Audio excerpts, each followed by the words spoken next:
नमस्कार। चलिए आज बात करते हैं भारत की एक बहुत ही पुरानी और प्रेरणा देने वाली कहानी की। ये कहानी है गुरु और शिष्य के रिश्ते की, अटूट भक्ति की और एक ऐसे समर्पण की जिसने एक साधारण से शिष्य को भारत के महानतम ऋषियों में से एक बना दिया। तो सवाल ये है कि आखिर एक सीधा साधा शिष्य जो बस गुरु के आश्रम में सेवा करता था, वो वैदिक दर्शन के इतने गहरे ज्ञान तक पहुंचा कैसे? इस जबरदस्त बदलाव के पीछे की कहानी क्या है? आइए पता लगाते हैं। लेकिन देखिए, आरुणि की कहानी को समझने से पहले यह जानना बहुत जरूरी है कि वो आगे चलकर क्या बने, क्योंकि उनका नाम इतिहास में सिर्फ एक शिष्य के तौर पर नहीं, बल्कि एक महान ऋषि के रूप में दर्ज हुआ। मतलब उद्दालक आरुणि का वैदिक विचारों पर जो असर था, वो बहुत गहरा था। वो कोई साधारण ऋषि नहीं थे, बल्कि उपनिषदों के सबसे बड़े दार्शनिकों में से एक थे। कमाल की बात तो ये है कि महान ऋषि याज्ञवल्क्य भी उनके ही शिष्य थे। उन्होंने ही तत्वम असि यानी तुम वही हो का महान ज्ञान दुनिया को दिया। और सामवेद परंपरा में उन्हें एक बहुत बड़ा आचार्य, एक महान गुरु माना जाता था। ये जानना इसलिए जरूरी है क्योंकि इससे उनकी शुरुआती कहानी और भी खास हो जाती है। तो चलिए अब थोड़ा समय में पीछे चलते हैं, उस दौर में जब वो महान ऋषि उद्दालक नहीं बल्कि पांचाल देश के एक नौजवान आरुणि हुआ करते थे। वो ऋषि अयोध्या के गुरुकुल में रहते थे और वहां पढ़ाई के साथ साथ आश्रम के हर काम में पूरी लगन से हाथ बटाते थे। और बस यहीं से कहानी का असली मोड़ शुरू होता है। एक ऐसा दिन जो एक साधारण सा दिन था, वो एक बहुत बड़ी परीक्षा में बदल गया। ये सिर्फ एक आज्ञा नहीं थी, ये आरुणि की भक्ति की गहराई को मापने का एक तरीका था।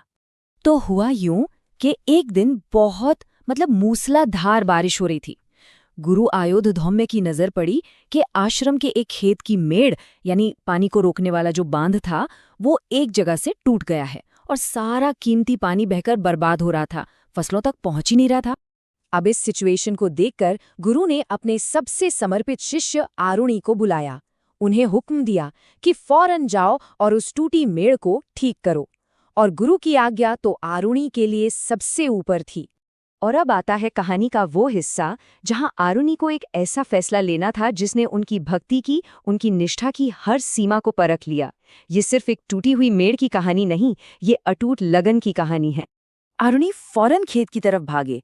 उन्होंने देखा कि पानी का बहाव बहुत ही ज्यादा तेज था। उन्होंने हर मुमकिन कोशिश की। पहले मिट्टी डाली, पर पानी उसे बहा ले गया। फिर उन्होंने पत्थर, टहनियां जो मिला वो लगाया, लेकिन उनकी सारी मेहनत बेकार जारी थी। पानी का बहाव था कि रुकने का नाम ही नहीं ले रहा था। जब सारी कोशिशें नाकाम हो गईं और रात घिरने लगी, तब आरुणि के दिमाग में एक ऐसा ख्याल आया जो कोई सोच भी नहीं सकता।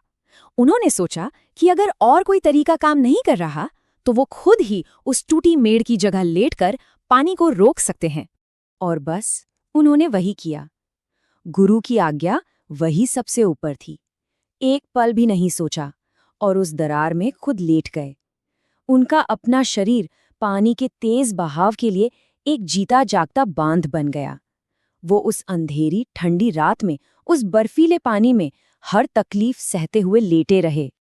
अब देखिए, रात बीतने लगी थी, पर आरुणि आश्रम वापस नहीं आए थे। अब कहानी का फोकस जाता है गुरु पर, जो चिंता में थे। और यहीं आरुणि के इस महान बलिदान को उसका फल मिलने वाला था। जब काफी देर हो गई और आरुणि नहीं लौटे, तो गुरु धौम्य को फिक्र होने लगी। वो अपने दूसरे शिष्यों को लेकर उसी भारी बारिश में उन्हें ढूंढने निकल पड़े और जोर जोर से आवाज लगा रहे थे, अरुणि, अरुणि, तुम कहाँ हो? तभी खेत में उस मेड़ के पास से एक बहुत ही दबी हुई, कांपती हुई आवाज आई। ये अरुणि थे। उन्होंने अपने गुरु को बताया कि वो कहाँ है और किस हाल में है, और ये भी बताया कि पानी रोकने के लिए उन्होंने खुद को ही बांध बना लिया है। ये सुनकर और फिर अपनी आंखों से शिष्य को उस हालत में देखकर गुरु धौम्य का दिल भर आया। उनकी आंखों में गर्व और प्यार के आंसू थे। उन्होंने फौरन दौड़कर आरुणि को उस ठंडे पानी से बाहर निकाला, उन्हें गले से लगाया और अपना सबसे बड़ा आशीर्वाद दिया। गुरु ने कहा, बेटा, क्योंकि तुम्हें इस मेड़ से, इस दरार से ऊपर उठाया गया है, इसलिए आज से तुम्हारा नाम होगा उद्दालक। संस्कृत में उद्दालक का मतलब ही है वो जिसे ऊपर उठाया गया। ये नाम हमेशा के लिए उनके इस अनोखे त्याग की निशानी बन गया। तो सवाल फिर वही है कि सिर्फ एक रात के इस बलिदान ने उन्हें इतना बड़ा ज्ञानी कैसे बना दिया। भक्ति और ज्ञान का ये जो कनेक्शन है ना, यही इस कहानी का असली सार है। चलिए इस बदलाव को समझते हैं। तो यहाँ इस बदलाव को देखिए। एक तरफ थे शिष्य आरुणि, जिन्होंने बिना कुछ सोचे समझे अपना कर्म किया, अपनी भक्ति दिखाई। और इसी मजबूत नींव पर खड़े हुए ऋषि उद्दालक। गुरु के आशीर्वाद ने उनके लिए ज्ञान के सारे दरवाजे खोल दिए और ये साबित कर दिया कि सच्ची भक्ति ही ज्ञान का रास्ता बनाती है। तो इस कहानी से हम क्या सीख सकते हैं? पहली बात, अपने गुरु या शिक्षक के लिए सच्ची श्रद्धा और सम्मान हमें जिंदगी में बहुत आगे ले जा सकता है। दूसरी, हालात चाहे कितने भी मुश्किल हों, अपने कर्तव्य, अपनी जिम्मेदारी से पीछे नहीं हटना चाहिए। और सबसे जरूरी, असली ज्ञान सिर्फ किताबों में नहीं है, वो निस्वार्थ सेवा और कर्म से ही मिलता है। और आखिर में ये कहानी आज के लिए एक बहुत बड़ा सवाल छोड़ जाती है। आज की इस भागदौड़ भरी दुनिया में जहाँ सब अपने लिए सोचते हैं, वहाँ कर्तव्य, निष्ठा और समर्पण का असली मतलब क्या है? क्या हजारों साल पुरानी इस कहानी की सीख आज भी उतनी ही जरूरी है?